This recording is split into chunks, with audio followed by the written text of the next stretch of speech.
नमस्कार मित्रांनो, तुमचं स्वागत आहे तुमच्या भावाच्या नवीन मराठी युट्यूब चॅनलवरती, ज्याचं नाव आहे त्रिबोली युट्यूब चॅनल। तर मित्रांनो, आज आपण बघूयात क्रिकेट आणि बॉलिवूडवर काय काय चाललंय। त्यापूर्वी तुम्ही जर आमच्या चॅनलवरती नवीन असाल तर आमच्या चॅनलला सबस्क्राइब करायला विसरू नका। चला तर मग आपण आजच्या व्हिडिओला सुरुवात करूया। श्रेयसने हार्ट अटॅक नंतर पहिल्यांदाच शेअर केला व्हिडिओ। मराठी व हिंदी चित्रपटसृष्टीतील प्रसिद्ध अभिनेता श्रेयस तळपदेला 14 डिसेंबरला हृदयविकाराचा झटका आला आणि संपूर्ण मनोरंजन विश्व हादरून गेले होते।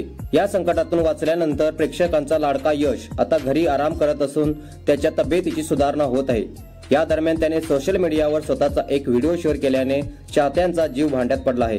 हृदयविकाराच्या झटक्यानंतर पहिल्यांदाच त्याने स्वतःचा असा व्हिडिओ शेअर केला आहे। हा व्हिडिओ शेअर करण्यामागचे निमित्तही खास होते। श्रेयसने 22 जानेवारी रोजी अयोध्येत पार पडलेल्या श्रीराम मंदिर प्राणप्रतिष्ठापना सोहळ्यानिमित्त त्याच्या इंस्टाग्रामवर एक व्हिडिओ शेअर केला। व्हिडिओमध्ये दिसते आहे की तो टीव्हीवर प्राणप्रतिष्ठापना सोहळा लाईव्ह पाहतो आहे।